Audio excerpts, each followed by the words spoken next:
And so to kind of start, we can start sort of in the awareness cycle, right? And so in 1994 and 1995, around then, how did you find out about a new piece of enterprise software, right? And typically, you found out about it through things like Gartner. Right? You would subscribe to Gartner reports. There wasn't a lot of information access. How do you find out about new things? You've got to go to some of these experts. And a lot of experts, analyst firms really sprouted up to talk about the 10 new products for system management, for example, right? There was a lot of these type of reports.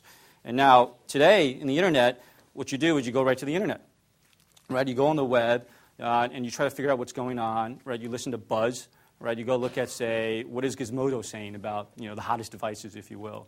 What is John Markoff saying in the New York Times, right? And what are really, what are the bloggers saying? And what do you or you say, I kind of know that I want CRM. I don't know what the products are out there. Well, the first thing I'm going to do is go to Google search box, type in CRM, look at what pops up, and really educate myself. And so it's a completely different world. And so, our whole marketing strategy for making awareness of what we are is about PR, is about buzz, is about building a dialogue in the marketplace, if you will, and having that conversation. So if you look at a lot of what we do from a marketing machine standpoint, it's to really build a systematic way of having a two-way dialogue with the marketplace, okay? And so you need a lot of stories. You need a lot, you need to make yourself relevant, right? You need to look at what are the things that people care about and be part of that process, be part of the general conversation.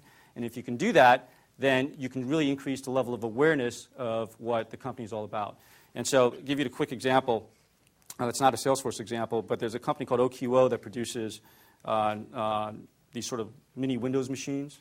And so the first time you see it, you say, yeah, it's pretty cool. It's not running Windows Mobile. It's actually running Windows XP, but it's a device about this big. And I was talking to the OQO guys when they first started, and instead of taking out a big ad, right, instead of talking to companies, they basically just took the 5 first devices off the assembly line, and they sent one to, I think, Gizmodo. They sent one to John Markoff, right? They sent one to Steve Ham or Steve Wallstrom over at Business Week.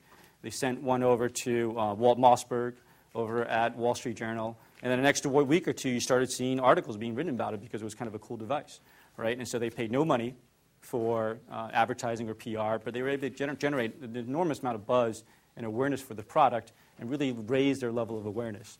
And so that is kind of the new world, if you will. Even today, we still see companies that are stuck in the 90s, so to speak.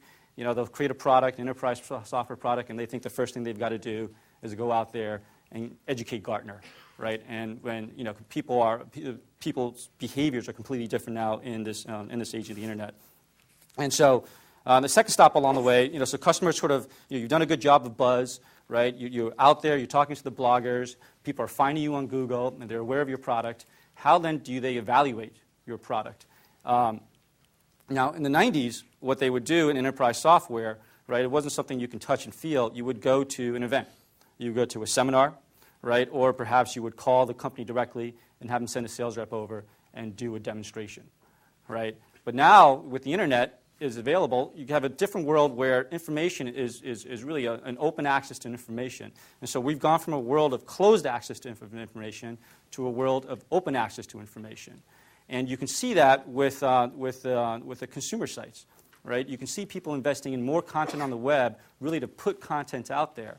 And that's a lot what we do. We put a lot of investment in our website because, look, they're finding you on Google, they're knowing about you, they come to your website. That is your initial impression, if you will.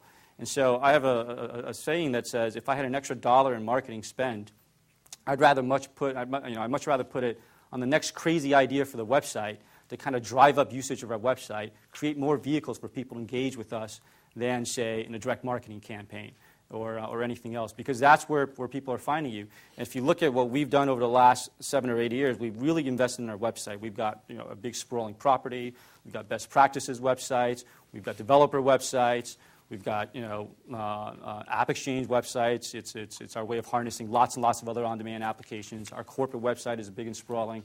Even when I look at Stanford, one of the first things I did was to go to the Stanford website to kind of check out the last few podcasts. Right? I want to get a sense of it. It's been 10 years since I've attended one of these things. I don't want to do something where it looks like I'm sort of a reject from the 90s. So I listen to the last few podcasts and say, well, what are people saying, and so on and so forth.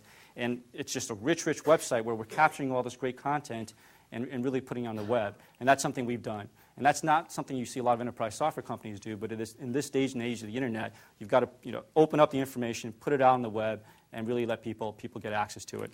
And that's a big thing.